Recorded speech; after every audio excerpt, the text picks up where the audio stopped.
Assalamualaikum warahmatullahi wabarakatuh.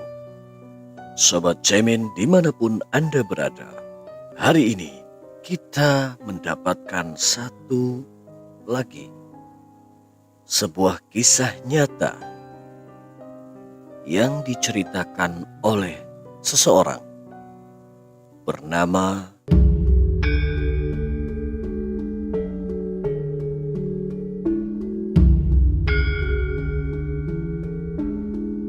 Bismillahirrahmanirrahim. Nang, ayo mlebu, wes surup. Nak, ayo masuk, sudah petang, teriak seorang ibu kepada anak bernama Samiun. "Jeh bu iya bu," ucap Samiun. Waktu surup atau petang dipercaya sebagai waktu berkeliarannya para lelembut, demit, dan lain-lain. Di waktu itu juga seluruh warga desa masuk ke dalam rumahnya masing-masing. "Bu jari nang deso sebelah ono wong hajatan, bu harap teko." "Bu, katanya di sebelah ada orang hajatan, ibu mau datang," tanya Samiun. "Sopo? Siapa?" tanya ibu Samiun. "Mbak Wartini." "Hah? Wedok kui?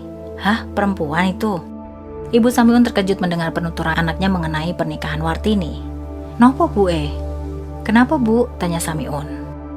"Wes aja prono-prono, ono belis. Sudah jangan kesana-sana, ada setan," ucap ibu Samiun. Wartini, gadis yang sering dibicarakan karena selalu gagal dalam masalah pernikahan. Bukan karena mahar ataupun beratnya prosesi pernikahan. Tapi, seperti yang telah dibicarakan sebelumnya, Wartini dirancang untuk membunuh para lelaki yang kerap atau akan menikahinya. Desa sebelah, Desa M. "Wartini arep nikah, seriusan po? Wartini mau menikah, seriusan ah?" ucap salah satu warga yang membeli sayur mayur di dekat rumahnya. "Kowe waro Wartini sering dirasuki iblis. Opo Raidian sing arep nikahi Wartini kuwi? Kamu tahu Wartini sering dimasuki setan. Apa tidak gila yang mau menikahi Wartini itu? Opo Jojo keluarga Wartini manfaatke hartane? Apa jangan-jangan keluarga Wartini ingin memanfaatkan hartanya?" Obrolan semakin panas tatkala Wartini sendiri mendekati mereka. "Mas, ono lombok? Mas, ada cabai?" tanya Wartini. Tukang sayur itu terkejut dan mengeluarkan keringat dingin ketika Wartini menghampiri dagangannya. "Ono mbak, ada mbak," jawabnya. Ibu-ibu yang membeli sayur itu langsung mendekati Wartini. "Kowe ora kambuh penyakitnya to War? Kamu tidak kambuh penyakitnya kan War?" tanya ibu itu. "Maksudnya apa bu?" "Maksudnya apa bu?" tanya Wartini. "Piro lanang maning sing ngarep kowe bunuh hah? Berapa laki-laki lagi yang ingin kamu bunuh ah?" teriak ibu itu. Wartini hanya terdiam.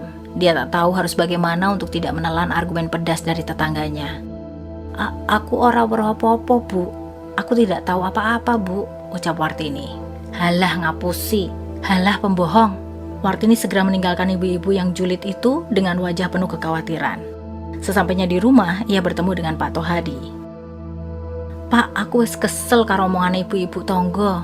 Pak, aku udah lelah dengan perkataan ibu-ibu tetangga," jelas Wartini. "Ono apa? Ada apa?" tanya Pak Tohadi. Wartini terduduk diam dan menaruh begitu saja belanjaannya. Pak Tohadi mencoba untuk merayu Wartini agar bersabar terhadap seluruh perkataan orang lain tersebut. "Menungso kuwi ora bakal meneng babagan sing dikarepake. Manusia itu tidak akan diam terhadap apa yang kita lakukan," ucap Pak Tohadi. "Kuati hatimu senajan omongan kuwi gawe hatimu loro. Kuatkan hatimu walaupun perkataan itu membuat hatimu sakit," ucap Pak Tohadi. Wartini agak lega dengan nasihat yang diberikan oleh bapaknya. "Terus aku kudu piye pak? Enggal mantenku bakal diwiwiti. Terus aku harus gimana pak? Sebentar lagi pernikahanku akan dimulai," ucap Wartini. Pak Tohadi memegangi kedua tangan Wartini dan berucap kepadanya akan rahasia yang tidak diketahui orang-orang di luar sana. "Ojo sampai mati krono omongane tonggo. Kowe kudu kuat. Jangan sampai mati karena omongan tetangga. Kamu harus kuat," jelas Pak Tohadi. Wartini mengangguk paham. Dia menjadi lebih tenang di saat hatinya mulai agak gelisah. "Omongan tonggo kuwi luwih pedes dibanding lombokmu. Omongan tetangga itu lebih pedas dibanding cabemu," senyum Pak Tohadi. Wartini membalas senyuman Pak Tohadi dengan pelukan hangatnya. Tak akan ada habisnya pandangan seseorang terhadap dirinya kecuali adanya kehancuran yang membahagiakan mereka semua. Malam harinya di sela-sela kesunyian tak bertepi dan angin malam yang mengetuk sepi rumah Wartini, Pak Tohadi menyempatkan diri menyembelih ayam cemani hitam dan mengelilingi rumahnya sebanyak 8 kali. Darah yang dialirkan dari leher ayam itu membasahi tiap sudut rumah Pak Tohadi. Pak Tohadi melakukan ritual pemanggilan belis atau setan yang digunakan untuk merasuki jiwa Wartini. Inilah awal muka dari berlakunya wanita seperti Wartini dimusuhi oleh para tetangga-tetangganya. Pak Tohadi mengangkat bangkai ayam itu setinggi-tinggi ke arah timur dengan maksud mengundang arwah jahat yang digunakan sebagai wadah dari kekuatan ilmu hitamnya. Mlebuo nang jero awak Wartini, masuklah ke dalam tubuh Wartini, jelas Pak Tohadi. Acara pernikahan berlangsung. Mempelai pria mendatangi rumah Pak Tohadi. Wartini telah siap dirias dengan sangat cantik. Para tetangga masih saja berbisik-bisik terhadap pernikahan Wartini tersebut. Anehnya, wajah Wartini tidak seperti hari kemarin yang terlihat muram dan lesu. Wartini tampak bergairah dan memiliki aura yang berbeda. Tentu saja membuat sang mempelai pria yang bernama Agus sangat tertarik. Dilakukanlah acara prosesi ijab kabul dengan hikmat dan penuh antusias dari kedua keluarga. Perlu diketahui juga, ibu dari Wartini telah meninggal dunia. Orang-orang mengira bahwa meninggalnya sang ibu dikaitkan dengan ilmu hitam yang dimiliki oleh Pak Tohadi. Seperti biasa, setelah acara ijab kabul selesai, pihak mempelai saling mengenal satu sama lain. Namun begitu keluarga Agus ingin mengetahui tentang Wartini, Pak Tohadi meminta izin kepada mereka untuk membawanya ke kamar. Setelah diizinkan, Wartini diberi susuk ke dalam pipinya oleh Pak Tohadi. Kueiku ca ayun do, ora ono sing ngalahke keayuanmu. Kamu itu cantik nak, gak ada yang mengalahkan kecantikanmu.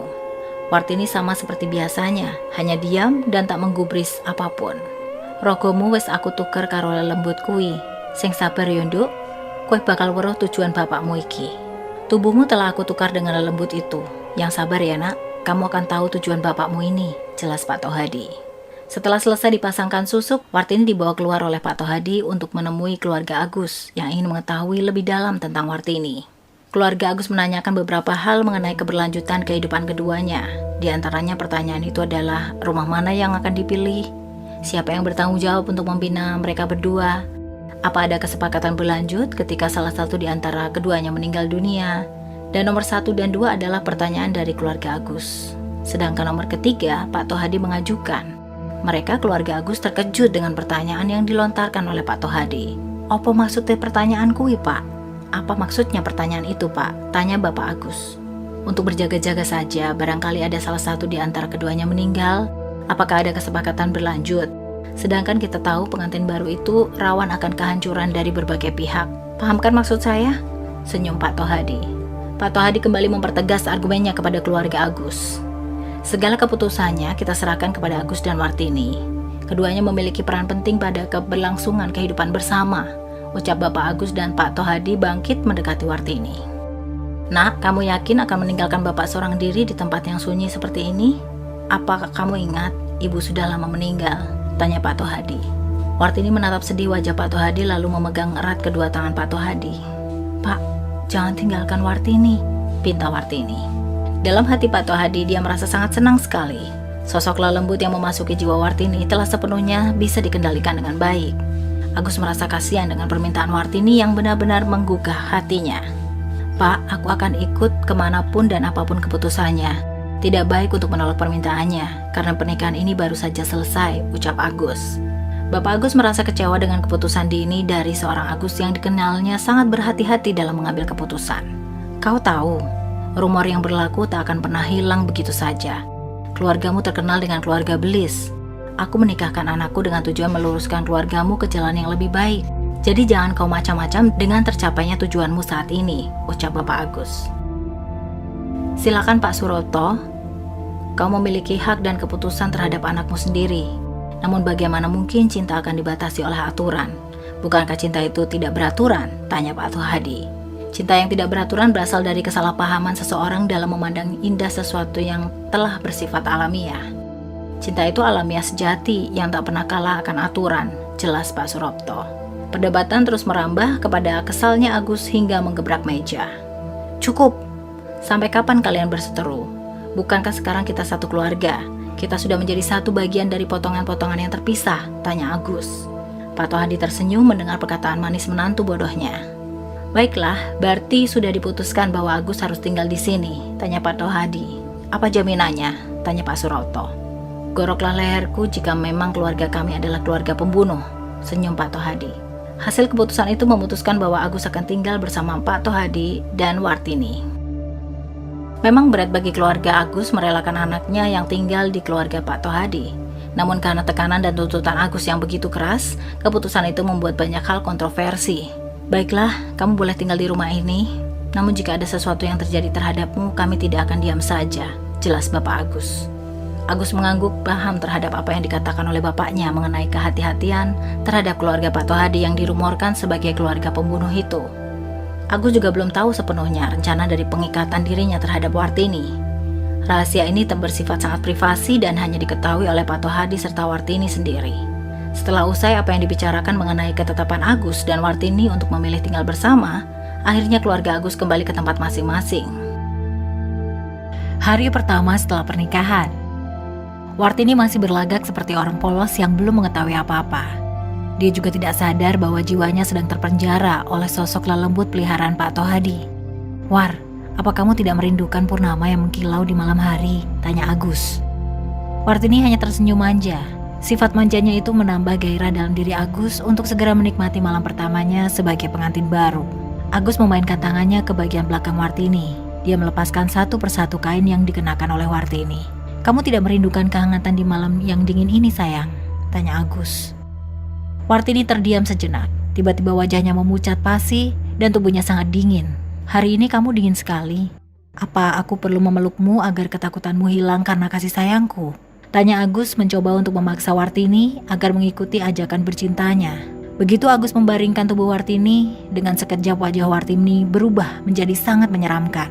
Lelembut yang mendiami tubuh Wartini telah menampakkan dirinya tepat di hadapan Agus.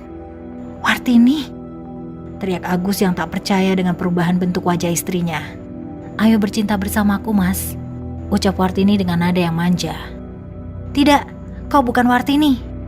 Bukankah kamu sudah berjanji untuk menghangatkan tubuhku? Kamu bukan Wartini." Agus mencoba untuk lari, namun sayang, dari mulutnya keluar darah dengan jumlah yang sangat banyak. "Ah!" Agus berteriak minta tolong. Ia terjatuh karena seperti ada tekanan yang memberatkan tubuhnya. Tolong!" ucap Agus sambil berusaha menggapai pintu kamar. Wartini melangkah ke arah Agus. Ia menjambak rambut Agus. "Siapa yang membunuh Ajeng, Ibu Wartini? Apakah keluargamu?"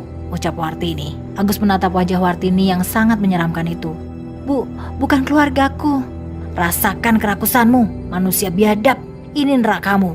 Seketika Agus memandang wajah Wartini. Mata Agus sangat perih dan mengeluarkan cairan berwarna merah dengan perlahan. Tolong!" Wartini tersenyum ke arah Agus. Begitu juga dengan telinga dan hidungnya, darah itu keluar secara bersamaan hingga membuat tubuh Agus melemas. Lambat laun tubuh Agus tidak merespon sama sekali. Akhirnya Agus mati di tangan Wartini yang sedang dirasuki oleh lelembut peliharaan Pak Tohadi. Bersamaan dengan itu pintu terbuka dengan perlahan.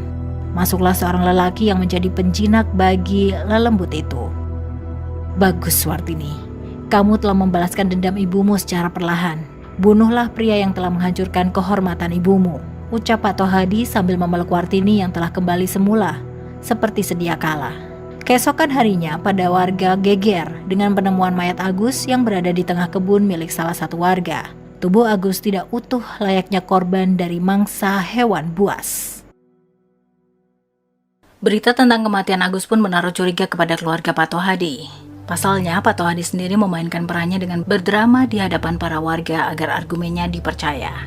Keluarga Agus marah besar mendengar berita kematian salah satu anggota keluarganya itu. "Mana Tohadi? Mana dia?" ucap Bapak Agus sambil mengacungkan parit ke arah rumah Pak Tohadi yang dipenuhi warga. Pak Tohadi keluar dengan santainya sambil membawa Wartini yang berada di belakangnya. "Sekarang penuhi janjimu," teriak Bapak Agus. "Apa maksudmu?" tanya Pak Tohadi. "Bagaimana anakku bisa mati?" teriak Bapak Agus. Pak Tohadi mencoba untuk menjelaskan dengan hati yang tenang. Gestur tubuhnya dia perlihatkan sedikit berwibawa agar tidak dicurigai oleh warga.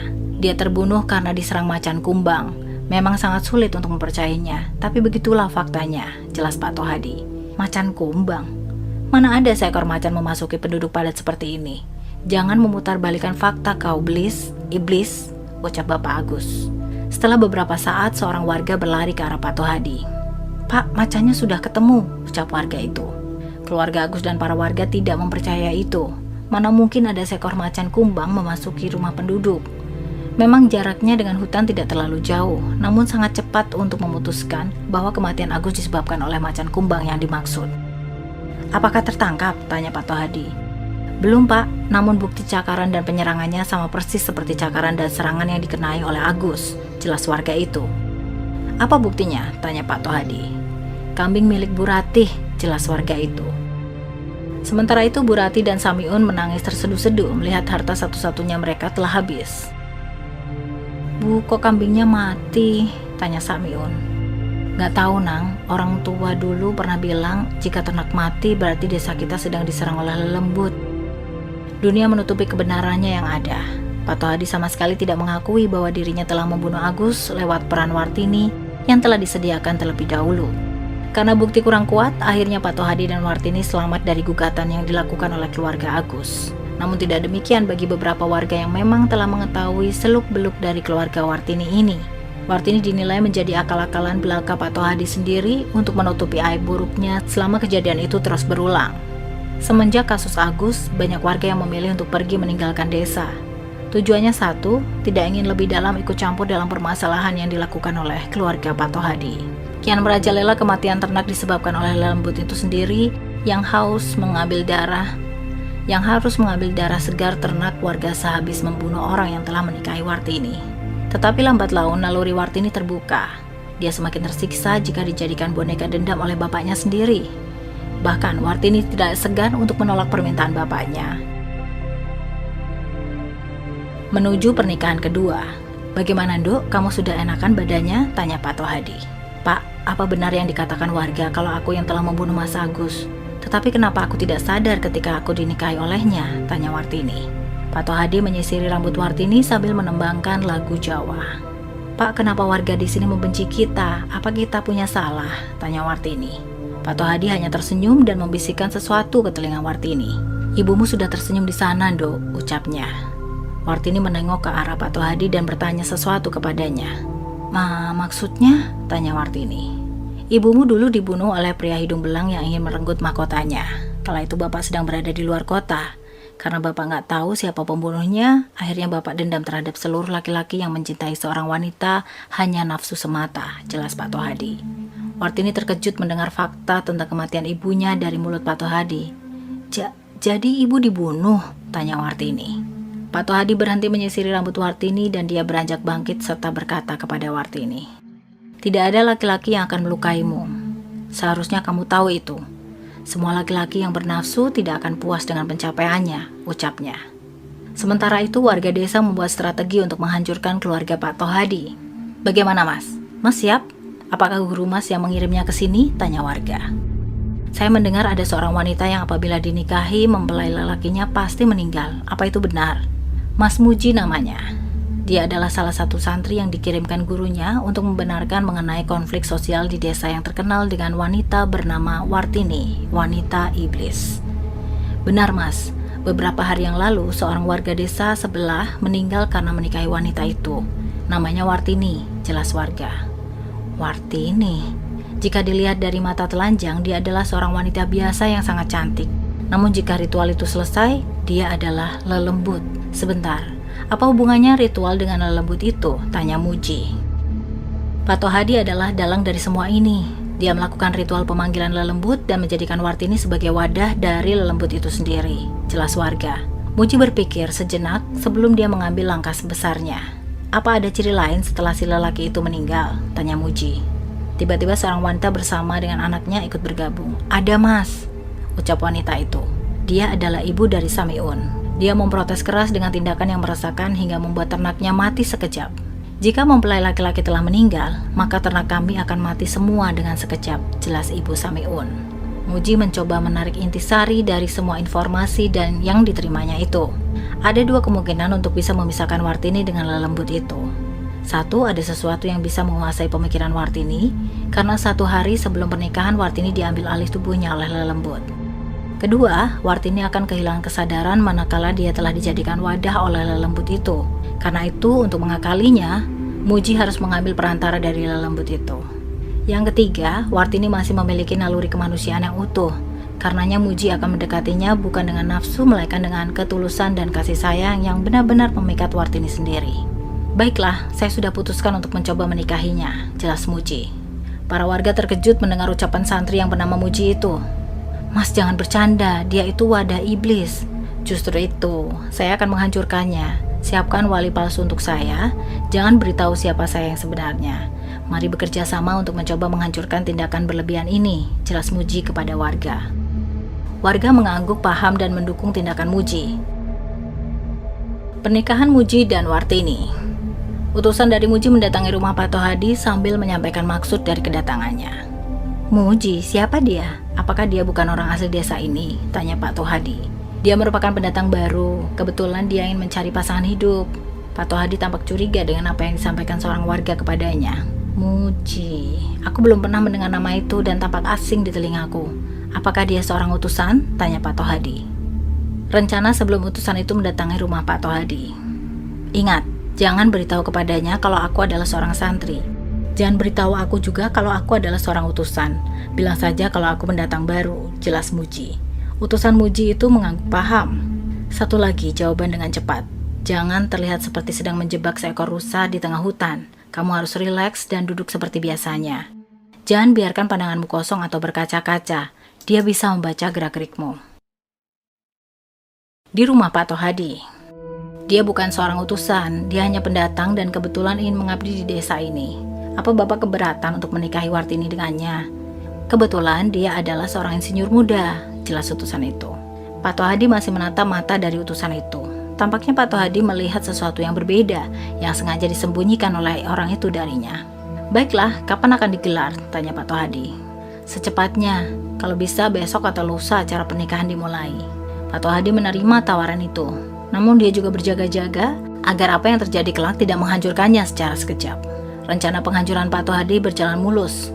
Kini tinggal menunggu babak terbaru dari keduanya.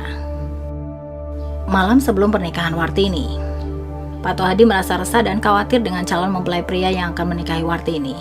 Duk, Bapak ingin bicara sebentar, ucap Pak Tohadi kepada Wartini. Wartini mendekati Pak Tohadi dengan wajah tertunduk.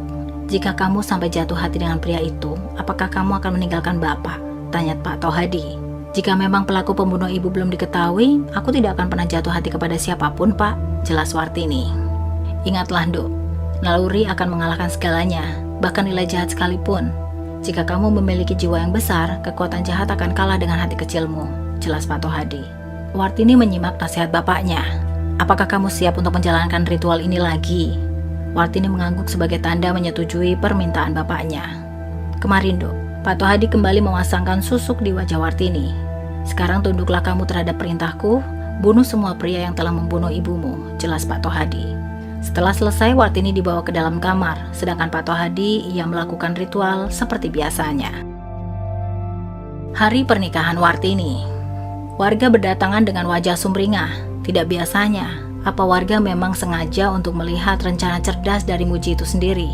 Mas, tolong kembalilah dengan selamat. Kami menunggumu untuk menyelesaikan tugas beratmu ini, jelas warga. Tenang saja, aku bersama dengan Sang Pencipta untuk mengirimku ke tempat ini. Doakan hal-hal yang baik kepadaku saat ini, pinta Muji. Di saat ijab kabul berlangsung, Muji melihat wajah Kartini penuh dengan susuk. Ternyata itu adalah pengikat dari Wartini sendiri agar bisa dijadikan wadah dari lelembut yang dimaksud. Bagaimana, apakah anak Muji akan tinggal bersama kami? Tanya Pak Tohadi. Saya siap tinggal bersama, asalkan di malam pertama saya ingin membawa Wartini keliling tempat ini untuk melihat indahnya malam purnama, jelas Muji. Pak Tohadi mengangguk dan menyetujui permintaan Muji. Dia tidak tahu bahwa tujuan asli dari Muji adalah untuk menghancurkan wadah dari lelembut itu dan menghilangkannya dari tubuh Wartini. Muji sangat yakin seyakin-yakinnya bahwa Wartini telah dimasuki lelembut itu. Karenanya dia sangat berhati-hati bila mana lelembut itu mulai menyerangnya. Malam pertama setelah pernikahan, Muji mengajak Wartini untuk sekedar melihat purnama yang indah. Dia membawa Wartini hingga ke ujung desa di mana purnama sedang memekarkan cahaya indahnya. Muji menghentikan langkahnya. Wartini pun ikut berhenti. Wajahnya memucat dan penuh dengan kebingungan. Kamu tahu mengapa ibumu meninggal dunia? Apakah kamu tahu faktanya? Tanya Muji. Wartini hanya terdiam. Muji memegangi tangan Wartini dengan penuh kasih sayang. Ibumu meninggal bukan karena dibunuh oleh pria hidung belang yang dimaksud oleh bapakmu. Dia meninggal karena dijadikan wadah dari lelembut yang berada dalam tubuhmu. Jika kamu benar mencintaiku, kembalilah seperti Wartini yang menyukai kebebasan, jelas Muji. Dengan sekejap wajah Wartini mengeluarkan benda-benda kecil yang diyakini sebagai susuk. Wartini merintih kesakitan sambil memegangi wajahnya. Keluarkan Wartini sekarang, jangan kau ambil tubuhnya, jelas Muji sambil membacakan beberapa ayat suci Al-Quran di hadapan Wartini. Wajah Wartini mengeluarkan banyak darah bersamaan dengan keluarnya susuk itu. Dia menjatuhkan diri ke tanah dan memegangi wajahnya. Kembalilah ke jalan Allah sekarang, jelas Muji. Wartini berteriak kencang. Teriakan itu membuat seluruh warga keluar dari rumahnya dan mencari sumber suara dari teriakan itu. Setelah ditemukan, para warga langsung mengerubungi Muji dan Wartini yang sedang berada di ujung desa. Wartini masih berteriak kesakitan. Dia tak tahu bagaimana bisa rasa sakit mengeluarkan susuk ini sangat menyiksa baginya. Muji yang tahu warga mengerubunginya, dia pun memerintahkan para warga untuk tidak mendekat. Cari Pak Tohadi, jangan sampai lolos, teriak Muji. Para warga langsung mengepung Pak Tohadi di rumahnya.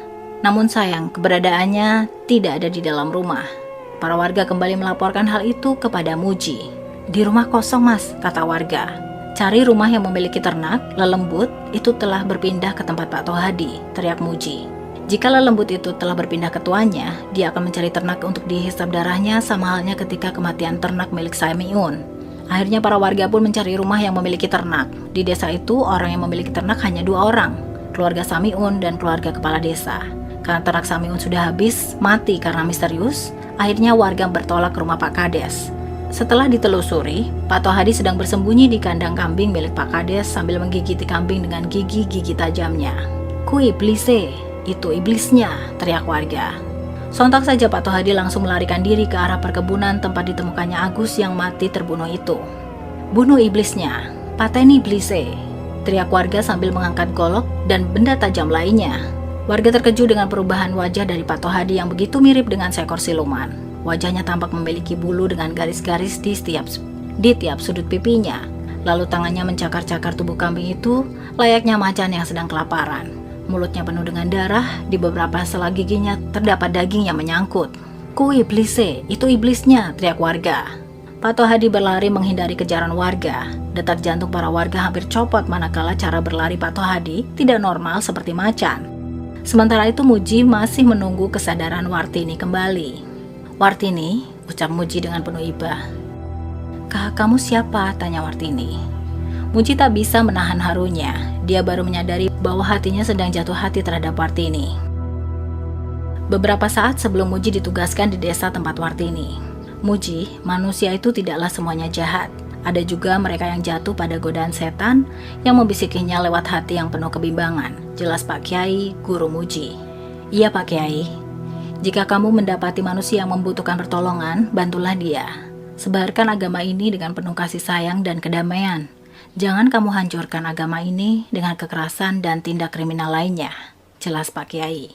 Pak Kiai memegang kepala Muji dan berkata, jadilah muslim yang sejati, yang iba terhadap sesama, yang membutuhkan dan peduli terhadap konflik yang dirasakan dalam hatinya, ucap Pak Kiai terhadap Muji.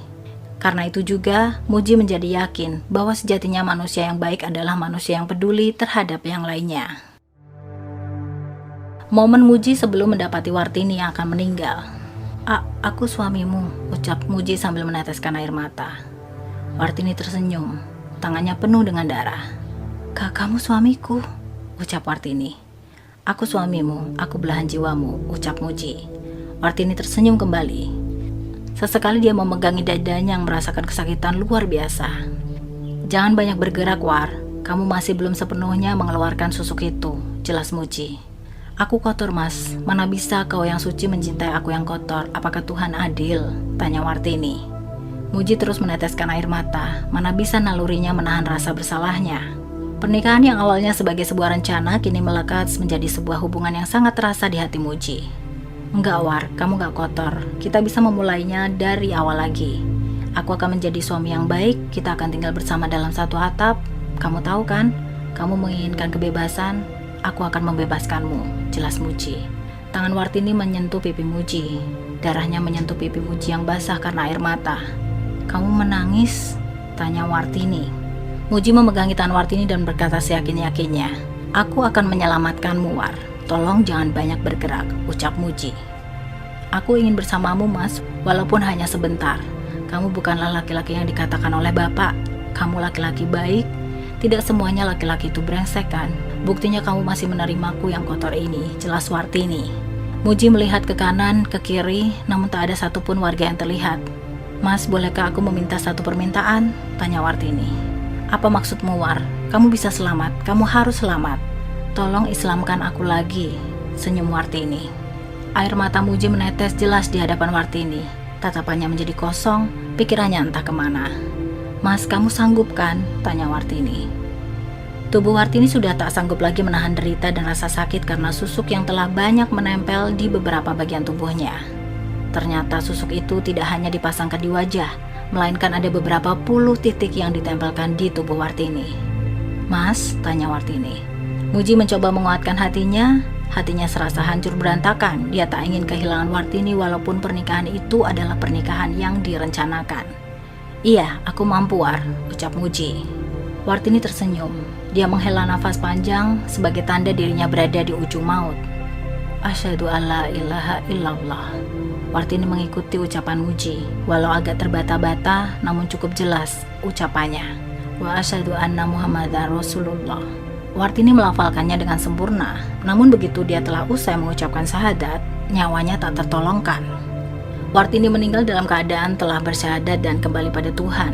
Muji memeluk tubuh Wartini, dia menangis karena mendapati istrinya telah meninggal dunia. Perpisahannya begitu sangat menyayat hati dan sangat bermakna dalam diri Muji. Innalillahi wa inna ilaihi roji'un, ucap Muji dengan air mata yang berderai membasahi pipinya. Pengejaran Pak Tohadi. Para warga terus mengejar Pak Tohadi yang mulai memasuki perkebunan. Karena dirasa sangat berbahaya, akhirnya para warga membakar seluruh isi perkebunan. Si jago merah itu melahap habis seluruh pepohonan yang liar yang memungkinkan Pak Tohadi sedang bersembunyi di dalamnya. Bakar kabeh, bakar semuanya, teriak warga. Betapa histerisnya kejadian kala itu, para warga membakar seluruh perkebunan hingga dikenal dengan nama obor peteng, atau api yang membakar perkebunan di malam hari yang gelap gulita. Anehnya, tak ada tanda-tanda dari keberlangsungan dan keberadaan Pak Tohadi itu sendiri. Pak Tohadi seperti ditelan bumi, jasadnya tidak ditemukan. Jikalau dia berhasil terbakar, setidaknya ada tanda-tanda dari keberadaan Pak Tohadi itu sendiri. Malam itu juga warga hanya menunggu suara teriakan dari Pak Tohadi atau tanda-tanda dari keberadaan Pak Tohadi. Namun hasilnya nihil. Pak Tohadi benar-benar menghilang. Akan hasil akhir ini, akhirnya para warga pun melaporkan kejadian itu kepada Muji. Muji yang kala itu sedang menggotong Wartini harus menahan sedihnya dengan tegar dan memberikan solusi kepada warga. Dia belum mati, ucap Muji. Warga pun diberikan saran oleh Muji untuk waspada dan hati-hati. Karenanya malam itu juga, Wartini langsung dimandikan, dikafani dan disolatkan serta dikuburkan. Muji tak mau menunggu esok hari karena tidak baik juga untuk jasad Wartini. Setelah urusan Wartini selesai, Muji kembali kuat. Dia memerintahkan pada warga untuk menabuh pring kuning di kebun tempat hilangnya Pak Tohadi. Dan benar saja, Pak Tohadi muncul dengan wujud siluman macan. Muji memerintahkan para warga untuk menancapkan pring kuning itu di depan Muji dengan sejajar. Muji mengangkat kedua tangannya dan berdoa bersama-sama. Harapannya hanya satu, yaitu agar dihindarkan dari gangguan siluman atau apapun yang menyerupai itu. Doa Muji dikabulkan saat itu juga. Entah dari mana datangnya, kabut menghalangi di antara Muji serta warga dengan siluman yang diyakini Pak Tohadi itu. Hingga saat itu, jarak keduanya terpisah dengan kabut yang membatasi di antaranya. Kejadian ini merupakan pengadaptasian sosial dari konflik siluman macan di salah satu tempat. Nama dan tempatnya saya samarkan. Sobat Cemin, demikianlah. Semoga dapat menghibur kalian dan bisa membuat bulu kuduk merinding. Sobat Cemin,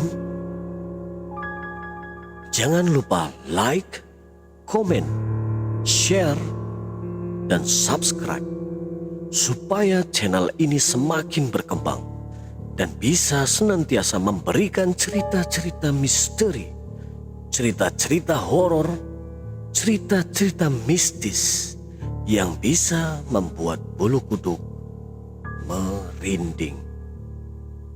Akhir kata, Assalamualaikum warahmatullahi wabarakatuh.